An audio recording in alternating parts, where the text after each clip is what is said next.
Do you believe in fairies and have a curious mind?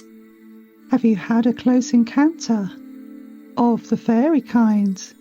Join us, your Fae guides, to enchantment and lore. Pixies, goblins, elves, mermaids, and more. Conversations vast and varied. As we ponder, What the fairy?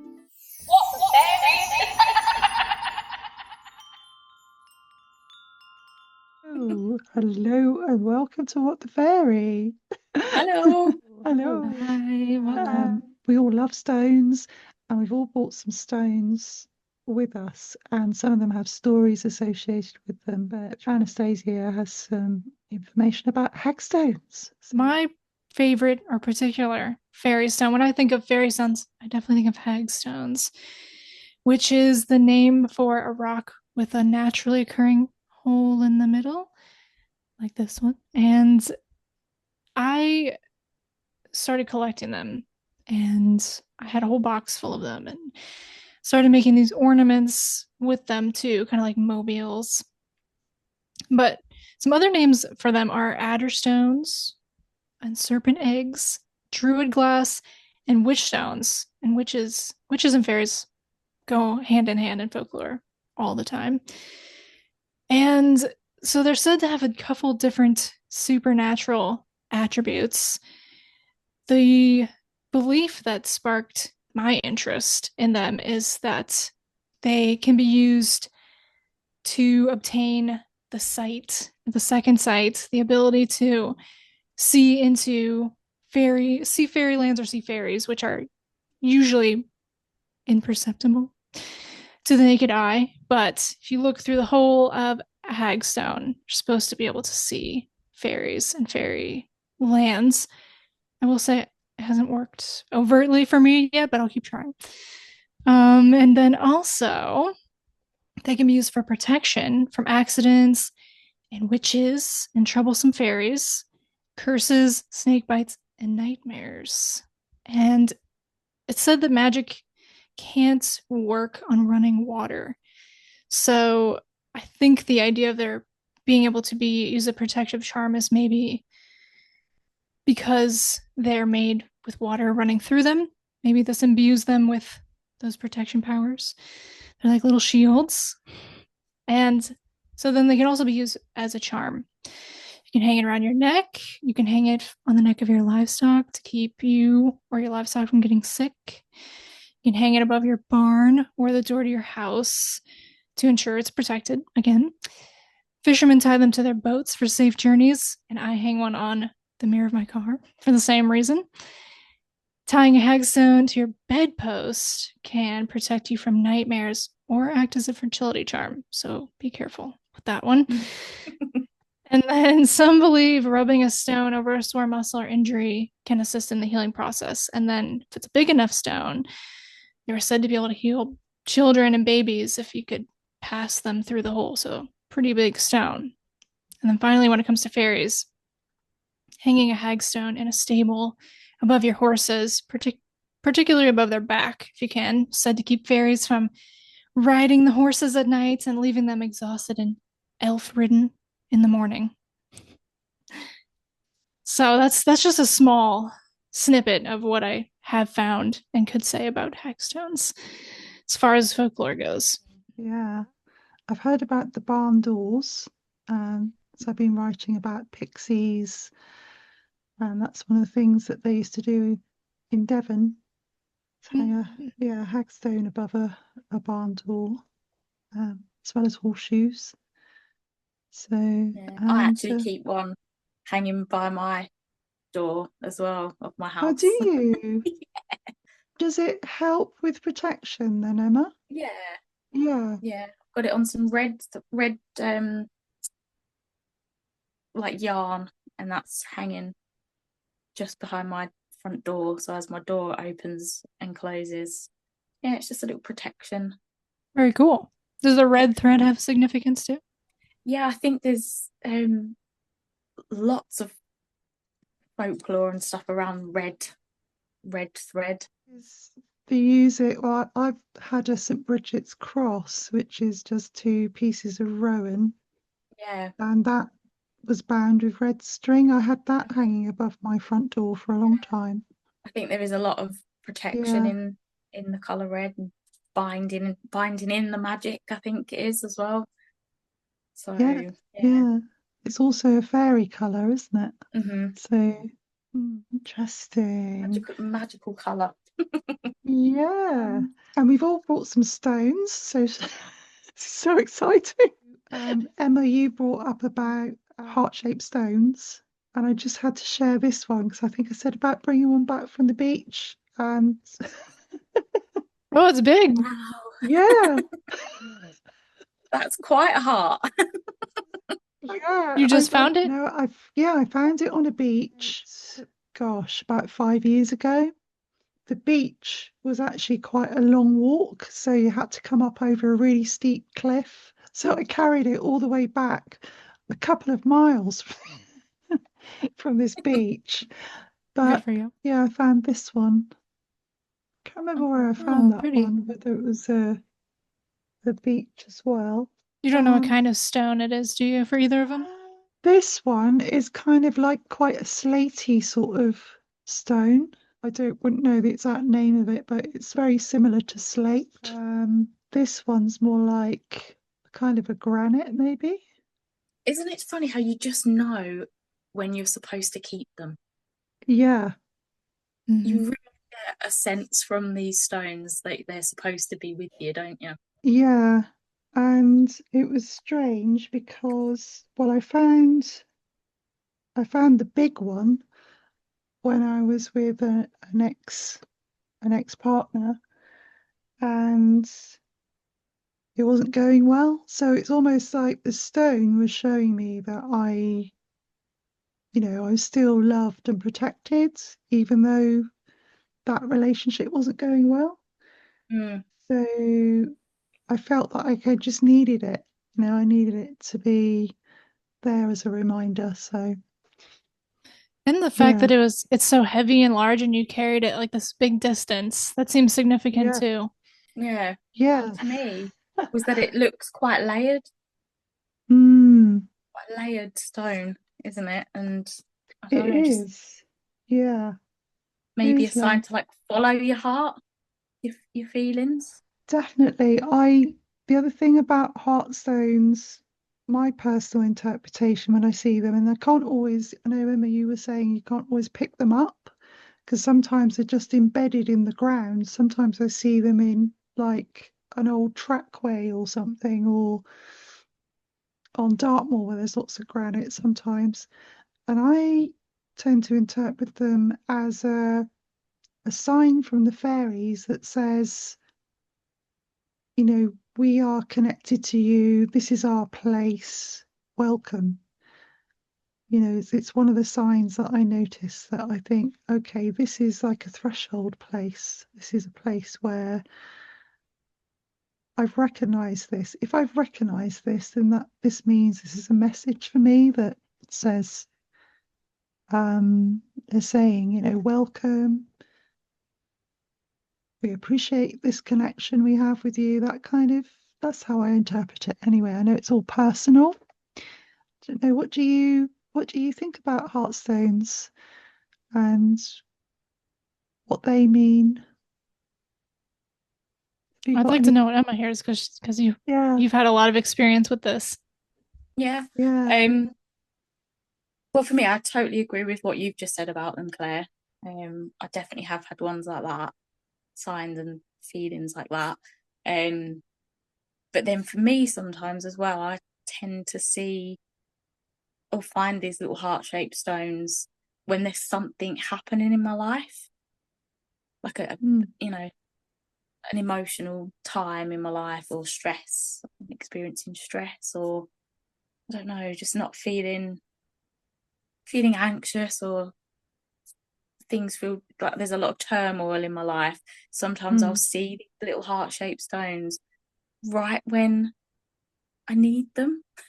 yeah, hmm, So it's almost like a little message to say you're safe, you're all right, you're loved, you're fine. And it almost, I see them and it brings me almost like back to myself. grounds me back in myself.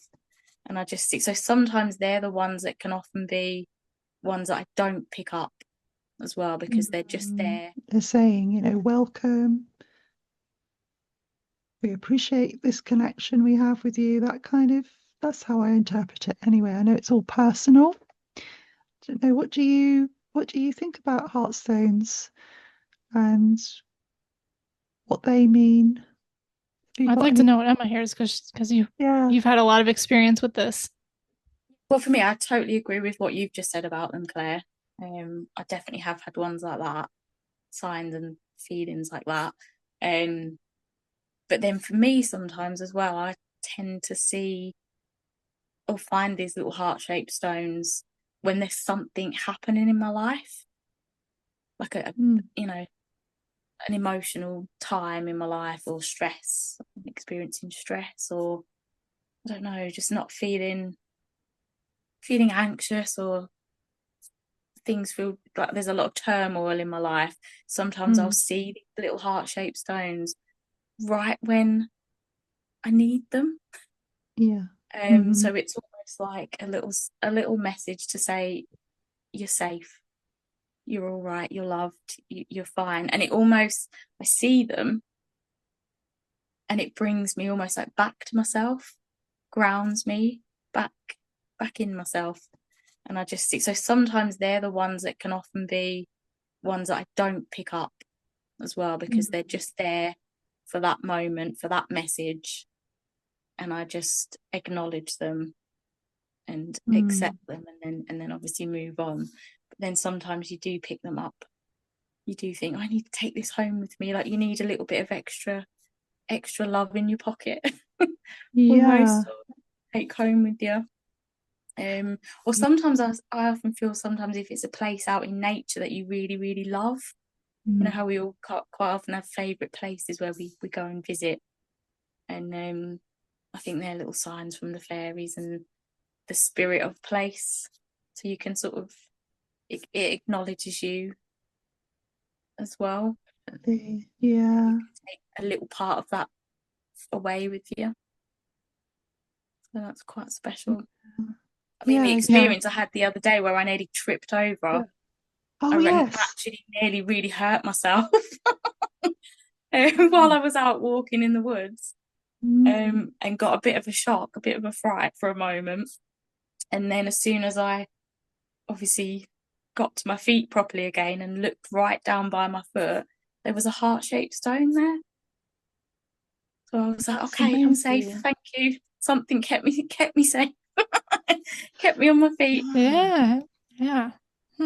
There's the obvious visual tie to emotion and love. It's a heart, so it doesn't seem surprising that it would be, yeah, connected with love and emotions, Yeah. safety. I mean, I didn't feel the need to pick that one up. It was just a message I felt, so I left it by a tree to sort of say Nice. thank you back. I acknowledge you back. Yeah, that's really important to say, and I think it's a theme will probably come up to time and again, really, is this idea that working with fairies, it's a reciprocal relationship. And like you're saying, when we recognize something, then we can feel grateful for that. And then it's like this give and take, isn't it? That just naturally happens, like just noticing, oh, right, okay, that's something that's made me feel really good. Thank you for that. And then just giving something back as a way of saying thank you. Yeah. And it's interesting the synchronicities as well, because I know since the three of us have been talking, there's a few synchronicities like that one, Emma, that Yeah. come up. Yesterday I was in the creek and my boyfriend came over and he just handed me a heart-shaped stone. I hadn't told him anything about it, so that was interesting. Wow. Yeah. Yeah. Isn't that incredible that Yeah. we've been talking about it, or only in the last couple of days, really, haven't we? And then Yeah. that happens. Yeah, and But sometimes you can put synchronicity down to confirmation bias, but it's like we look. That's one of the things we like to do is look for rocks. And I've never, I don't know, we never pick up heart shaped ones. We always look at hagstones and crystals, but yeah, that was kind of the first heart one that Mm. we took notice of, and it's the day before we're going to talk about them. Do you ever find any crystals, Anastasia? Like any quartz or? Yeah, mostly quartz, just little ones. Mm. Yeah, I'll just share. So this is a little bit of Dartmoor quartz, finding the rivers. Pretty. Okay, oh, so wow. that you find in the water. Yeah. What stones have you both got with you? I'll have to show everyone. This is I call her Hagtha. My little welcome witch. Oh, The she's little great. witchy Yeah. that She's hangs by the so front cute. door. She's like a welcome witch. But I tied a hagstone to her broom that I found. Okay, So and that's your protective front door, Hagstone. yeah, She's got it. Nice. so she's got it on there. Hagatha helps top She's that up for great. me. So yeah, I found that one. That's a one from a beach. Mm. That one. Actually, that particular day, I found about 5 of them along that beach. So I've got some of them out in the front garden in plant pots, some out the back as well. Just to sort of be little protection markers outside my house, really. I also like putting stones. I don't know if either of you do this in with my plants Mm. because I Yes. think they help the plants Yeah. grow better. Yeah. They help I them always put a bloom. gemstone in with them. Yeah, A jump stone. I've not heard that term. A gemstone. Sorry, like Oh, rose quartz or something. right. Why is it Hmm. called a jump stone? I was saying gem. Oh, GM. gemstone. I'm sorry. Gemstone's probably something though. I yeah. thought it was used. Look that up. I bet there's meaning in Yeah. that. I was thinking, is it something that gives the plant a boost? Yeah. The jump. It's an Well, we American are thing. talking about that, really. I suppose. Yeah. Just call them that now. My That's gemstones. exactly. Yeah, we're going to claim that. We're going to have that word Yeah. now. I have a couple crystally hagstones. This one Oh, is hard to look. see, but it's got little crystals in Oh, it. Can't really see. And then I have this big one that's got Oh all wow. crystals in it. Whee! oh Oh, wow. The big that's heavy so one. beautiful. Yeah. And these are all just from creek beds. So that's So they're fresh. probably limestone usually. That's what we have a lot Yeah. of around here. So Nice. that would be fresh water Yeah. there from. Not very fresh water, but fresh water nonetheless. Yeah, but limestone's really, really old. Old rock. Mm. It's like the Yeah. bedrock Yeah. here. And yeah, have you guys got any other stones to share? I was going to talk about the black stone that I have. I'd like to hear about the black stone. Yeah, Yeah, okay. that's So I'll so. tell the story of the black stone. So back in January, I I don't know if this is connected, but I was doing an art course and I decided to go out to one of my favorite parks on Dartmoor, which is actually it's like a park, but it's got an orchard as well. And in this park, there are these huge boulders because it's on the edge of Dartmoor. There's lots of granite. There's massive boulders, but it's like something out of Lord of the Rings because they're covered in moss and there's all these little weird apple trees, and there's a river flowing through this orchard as well. I was just wandering around the boulders, and they're quite high, so they're sort of, I, some of them, or the one that I was walking around was sort of above head height, so I couldn't see on top of it really. And for some reason, I was just stroking the moss because the moss was so green and lush. And I just swept my hand across the top of this boulder and I felt this stone and I picked it up and I thought, oh my gosh, that's so unusual. It was like it had just been placed there on top of the moss for me to find.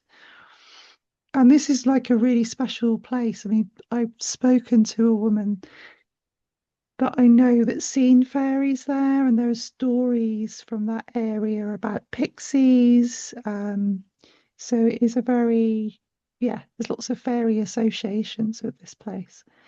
And then, so that was in January, and then recently, it's about March or April time, so like 3 months later, I was reading The Middle Kingdom by Dermot McManus, and this is written in the 1950s, and he was talking about revisiting an area in Ireland near where he grew up that he and his mother saw pixie lights, or what we call pixie lights here, but over there they call them will-o'-the-wisp or fairy lights.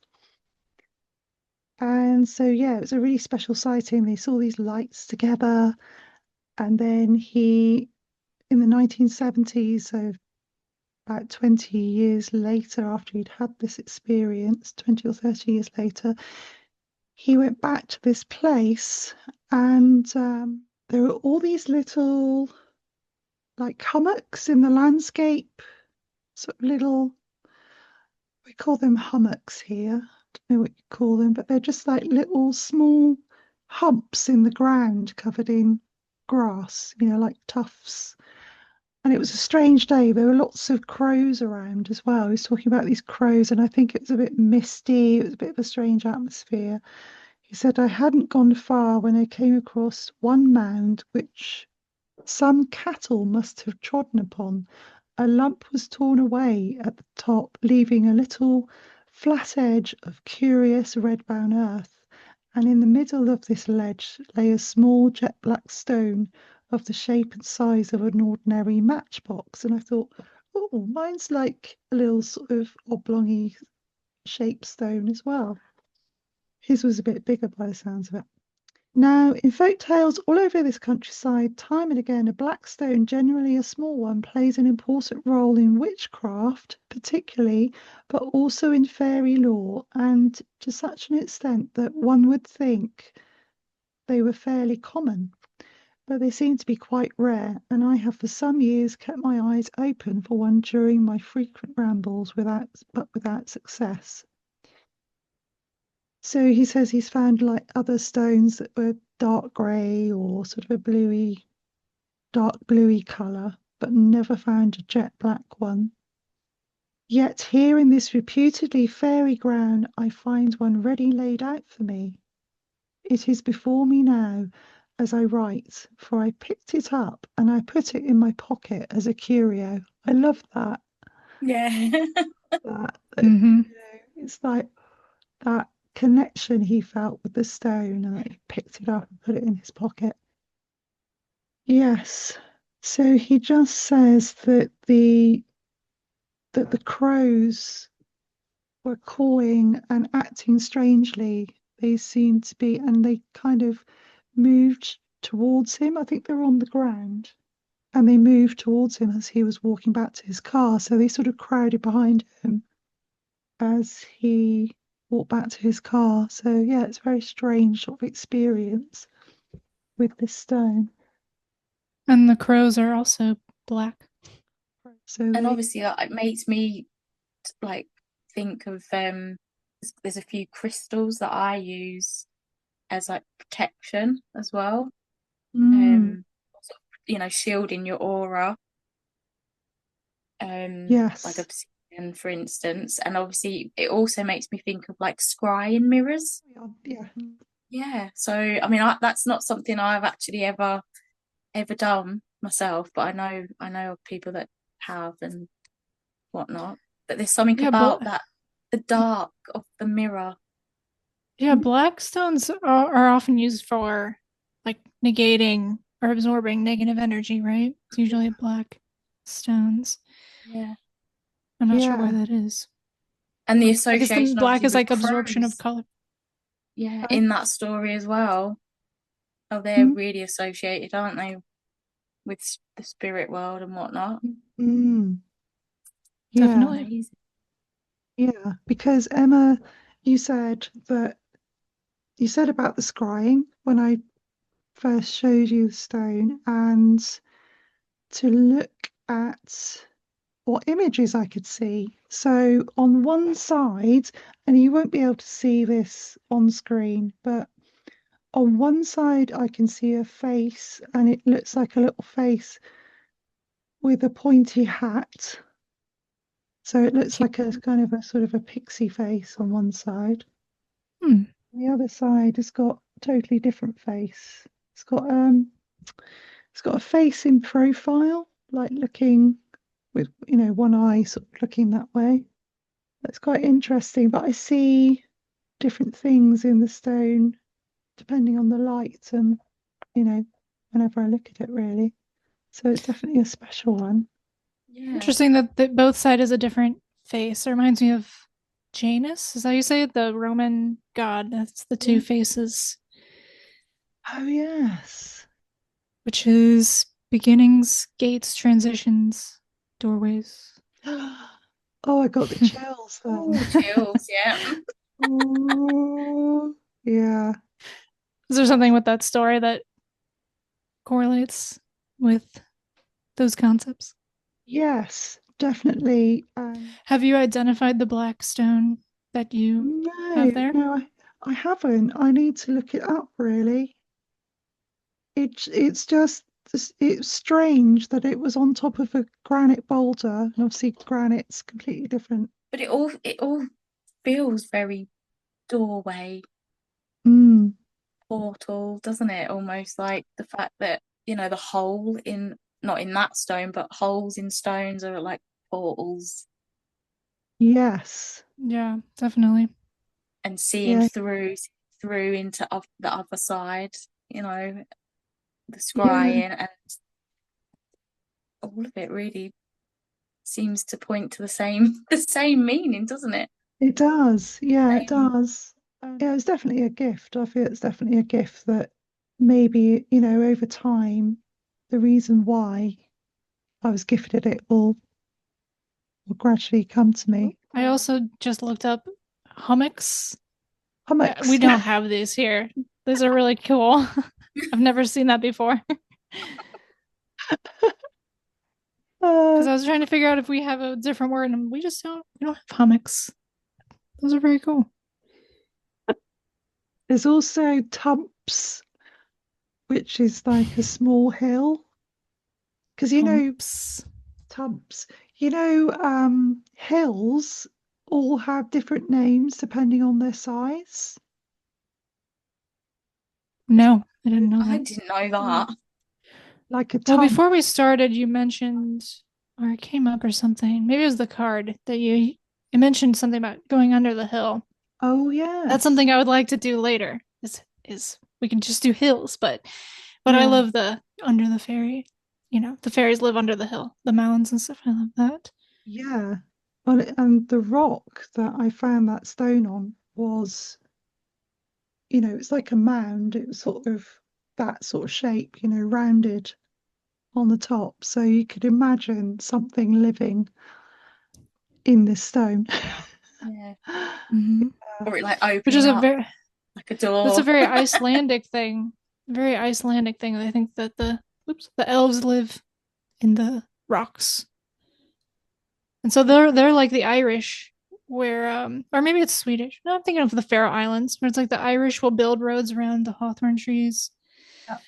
Mm, The Icelandic people will build roads around big boulders because they think the elves live in them. yeah. Yeah. And I spoke to Raga, it was back in February, a few months ago. She was talking about her connection with the Icelandic, the elves in Iceland and the rocks, and she campaigned with some environmental campaigners to prevent this road being destroying this elf church. Right. Yeah. Say Yeah. that they're churches and universities and libraries. It's Yeah. fascinating. Interesting. Yeah. Yeah. Yeah, I love it. It's, Do you? Yeah, I mean, obviously, Claire, you've just mentioned about your experience of finding the black yeah. stone. And Yeah. then we mentioned earlier about some synchronicities since we've been speaking Yes. Yeah. and just how things keep lining up like that. Mm. It was literally, I believe, like the next day after you told me about the stone, I found a black stone. Yeah. And Amazing. this was my first time finding one. And it's a hagstone as well. So that was very strange how I just that evening out of nowhere just thought, oh, I feel like going for a little walk on the beach and found this one. It's Yeah. completely flat. Yeah, it's such a striking stone. And again, It it is. was sort of, I have walked on that beach many, many times. I've never found one there before or since. Certainly never a black one. That's amazing. And to Yeah. find one, yeah, and it even just to hold it, it feels amazing. It really has got a strange energy to it. It's really nice though. It feels really, really nice, and it feels very protective to me. Yeah. It's got very protective vibes. I actually keep it in my bedroom now. She lives on the shelf in my bedroom. The hole in it is so perfect. I would be tempted to put a chain through it or something. Yeah, it's amazing. And you So were that was just saying, really strange. Again, synchronicity. you said before we started recording, you were saying about how the whole is created. I thought that was really interesting.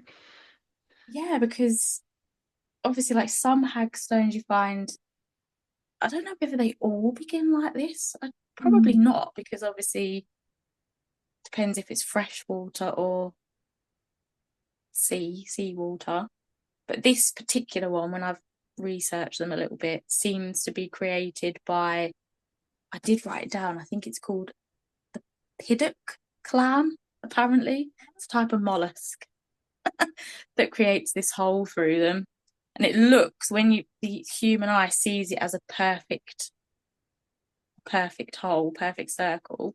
But when you look at it closely, they are just slightly off, but very, very slightly. So that's just pretty cool. But yeah, so that was just, again, one of those strange synchronicities that stand Uh, out. They have a different, those experiences have a different feeling, don't they? Yes.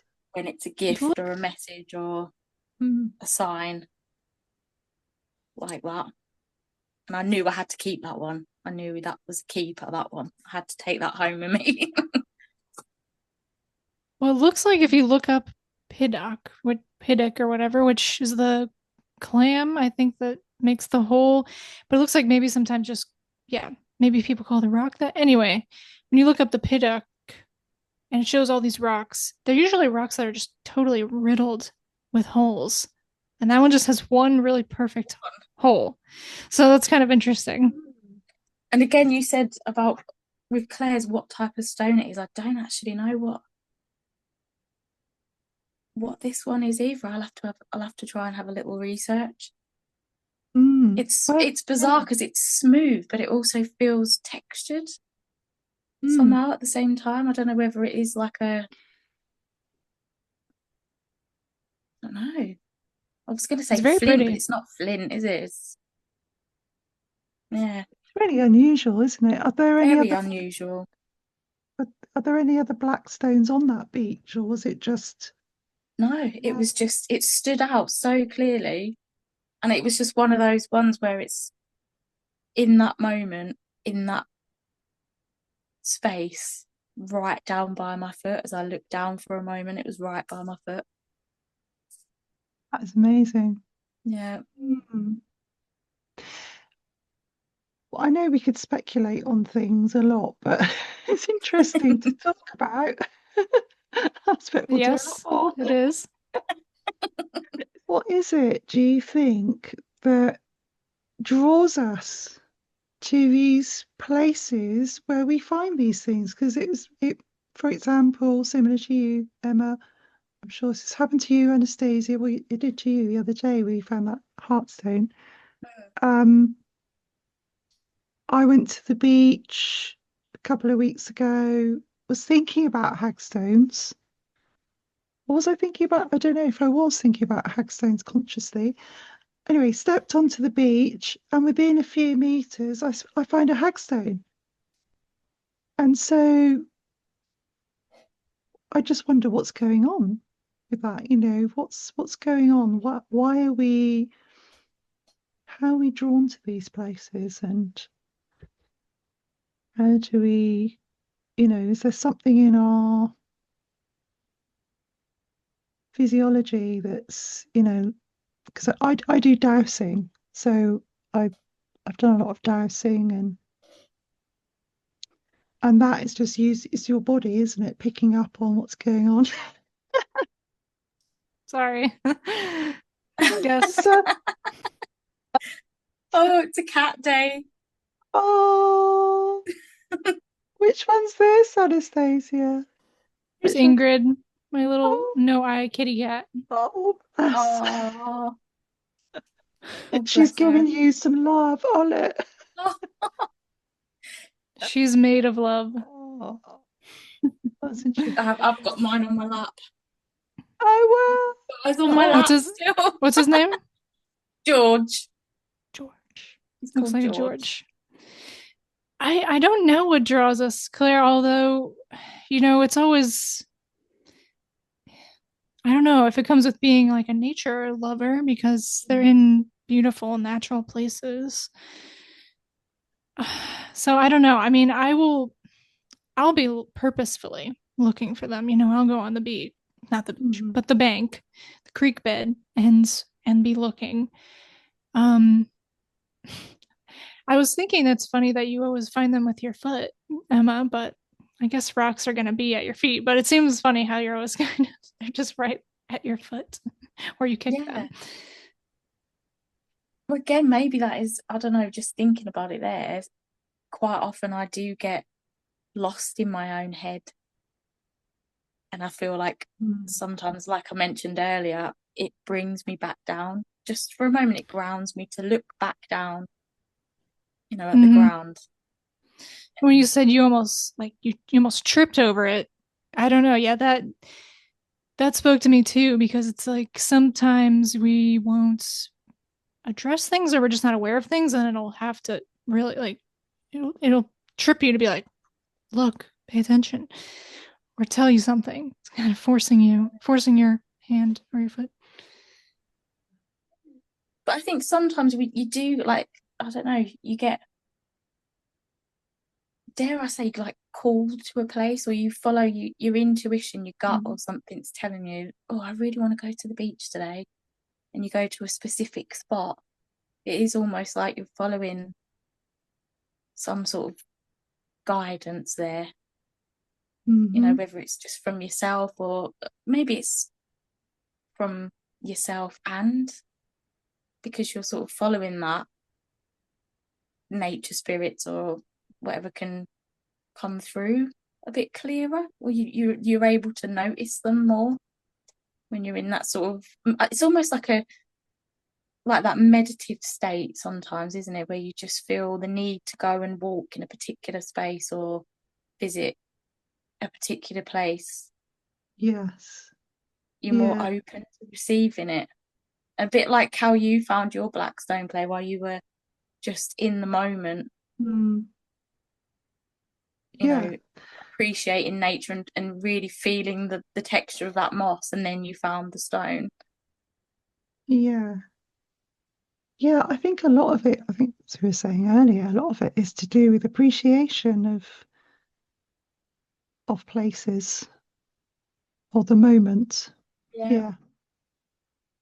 And talking about places, shall I share the experience with San Francisco? Yes, please. Oh I'd yes, really like please. to hear this. Okay, I'm just Oh, that was one of my other Hagstones rattling on the table. Oh, was it? Yeah, it Says, just started talk about rattling. I must me. have knocked it. It was. I'll talk about you in a minute. And so I was in this woodland, which is just this beautiful woodland on Dartmoor, and I was there doing some tree healing with these forks, and then I sat by the river that was going through this woodland and just was meditating, connecting to the place, connecting with the fairies. And I looked down, and in the river there was, I haven't got it here with me, both of them, but I've got one of them. There were two stones. So one of them looks like a little, well, I think it looks like a little face. See that? Mm-hmm. Oh, yeah, it does. Yeah. And the other one was like a grey, dark grey, sparkly stone. So it was like a really dark grey. It had lots of, it's mica in it. It's really sparkly. And I asked permission if I could take these two stones home, and I felt that it was a yes. So I took them home. I put them on my nightstand next to my bed and just forgot about them really. And then a few days later, about, I don't know, 3 or 4 days later, I had this dream that was just really vivid where I was flying and I came to this log and I flew through this log. And when I flew out the side of this log, the other side of this log, I saw myself as like this silver fairy. And I flew to this rose garden, and there were all these benches around the outside of this rose garden. And on the bench, there was this man with dark hair. He was sort of tanned looking.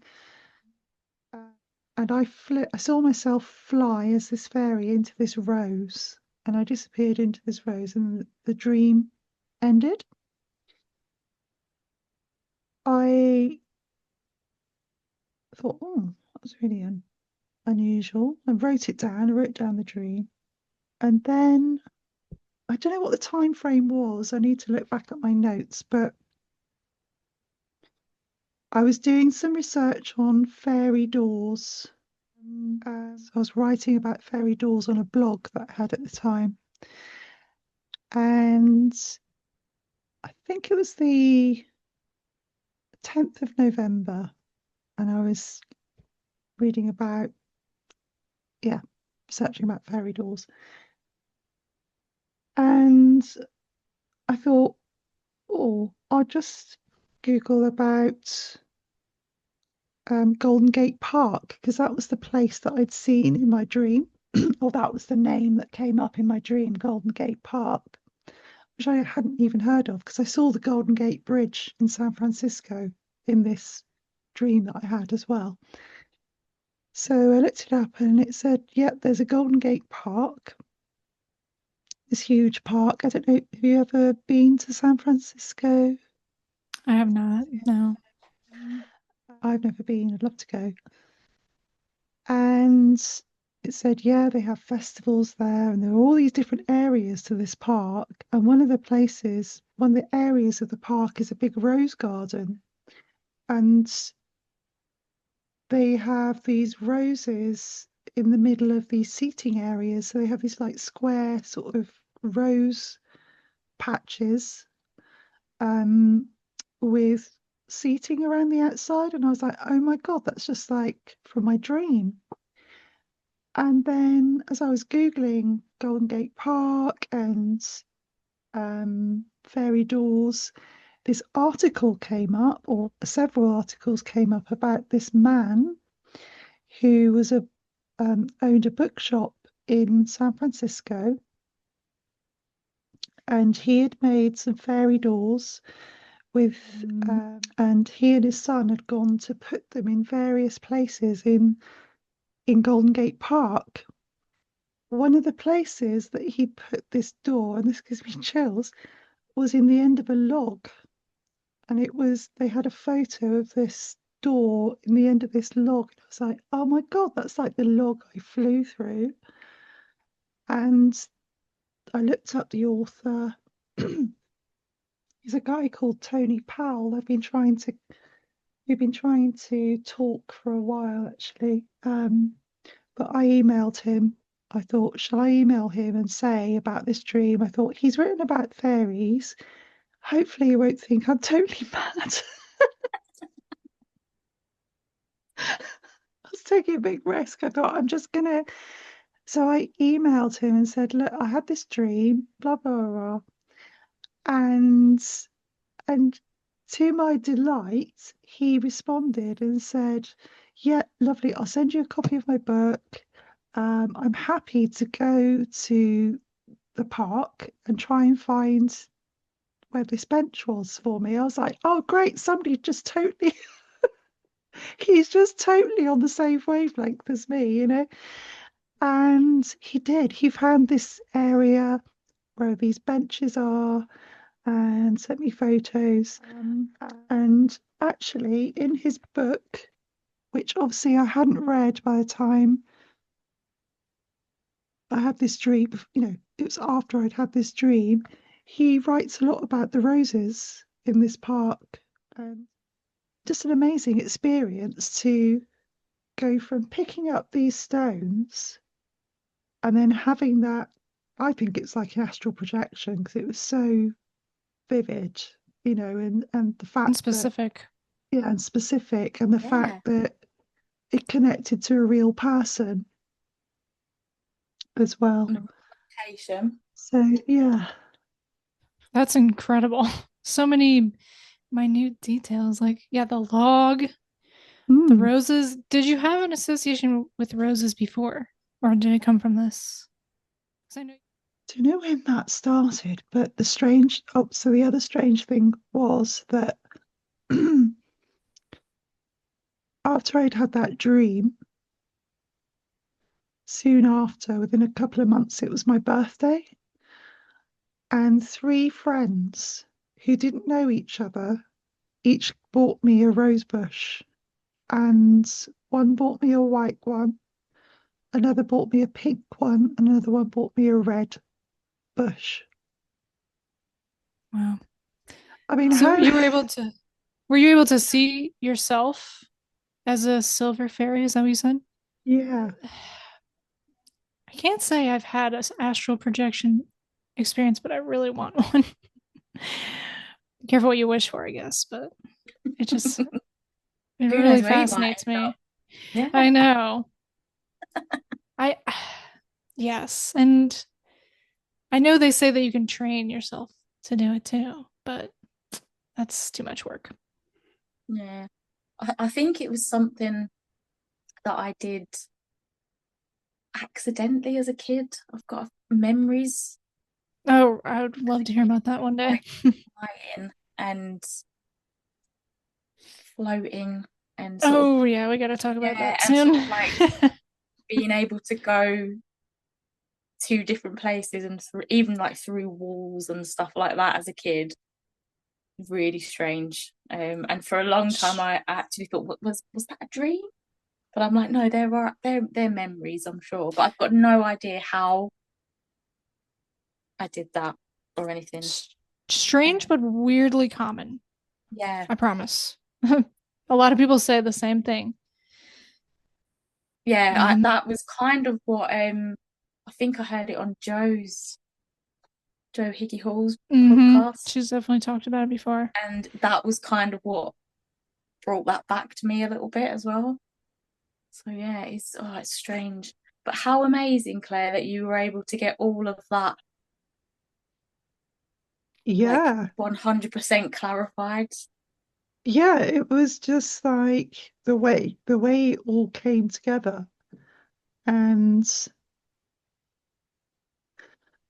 the interesting thing was, I wonder if it's something to do with the fact that I was offering some healing to the trees. And then, that's why I was allowed to take the stones because I've been giving something to the woodland. But how that experience came out of that, picking because I associated it with the stones. I thought these stones, obviously have little beings in them. That's the way I felt anyway. Um, and they were gifts. And But you also came out of a tree, right? The log. yeah, yeah, I flew through a log and emerged from this log into Golden Gate Park. So, and I wonder that's, why that location. I don't But didn't know. you say he'd put a door? He'd put a door, a fairy He'd, door yeah, he'd put on the log. a fairy door in the end of the Maybe Yeah, log. that's why. Yeah. yeah. Yeah, So it becomes a door. Because be- I've heard stories before about um parents putting fairy doors into their kids' bedrooms, and yeah, then they start seeing fairies or spooky supernatural things start yeah, happening once yeah, the fairy door is there, because again it becomes an actual, you invite them in. I suppose it Yeah, yeah. I hear becomes it's a not door. advised to put them inside. Yeah, not in the bedrooms. No. No, I had one. Maybe we need to do something about portals and fairy doors because I did Yeah. have a fairy door in my bedroom that my sister bought me. That was a few years ago. I think that was around 2018 as well. And a combination of that, having a fairy door by my bed, not really realizing how they are portals. They, especially if you're connecting to fairies anyway. Um,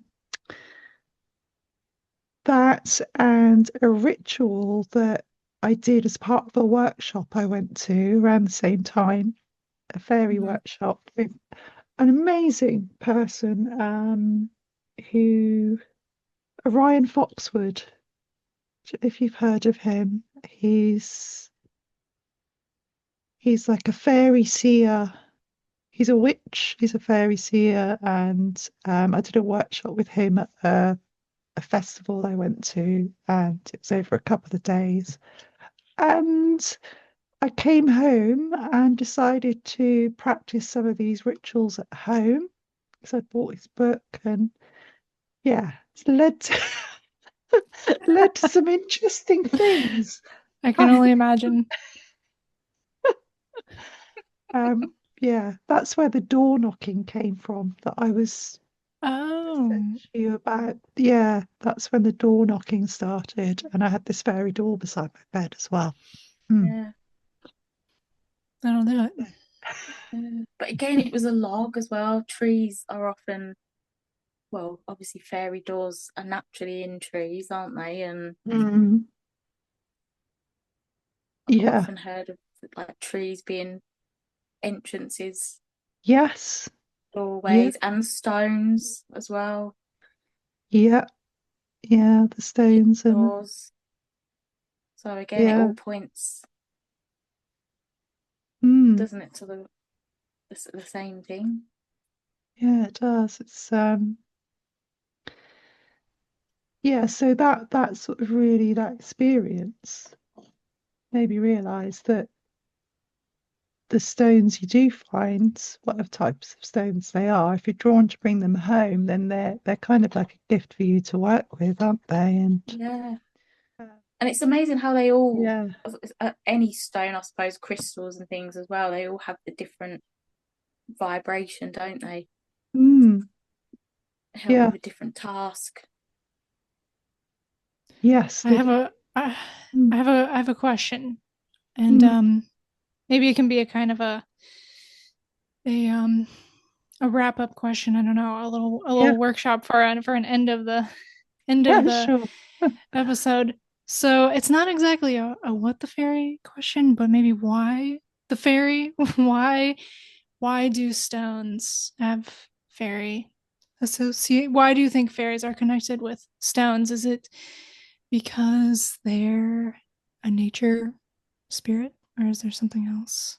I think it's I think it's to do with the elements, because if you and I get confused about the whole fairies and elements and things. I kind of just think of fairies and associate them with different aspects of the elemental world. But yeah, there's the gnomes that traditionally associated with rocks, aren't they? And then, in Iceland, they associate the elves with living in rocks. So maybe it's just a really old,